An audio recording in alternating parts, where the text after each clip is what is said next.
ये बंदा है जी, ये देखें हमारी स्पीड 80 की स्पीड है, ये ट्रक वाला 100 की स्पीड पर जा रहा है साल्ट रेंज वाले कलर खार में। ये बंदा, ये ट्रक वाला, ये देखें पीछे रखो इसका नंबर नोट करें।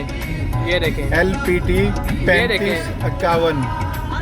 इसने फुल जहाज बनाया हुआ मोटरवे पे, वो भी 60 रेंज पे। ये देखें 60 रेंज है कलर खार की। मोटरवे पुलिस पता नहीं किधर सोई हुई है।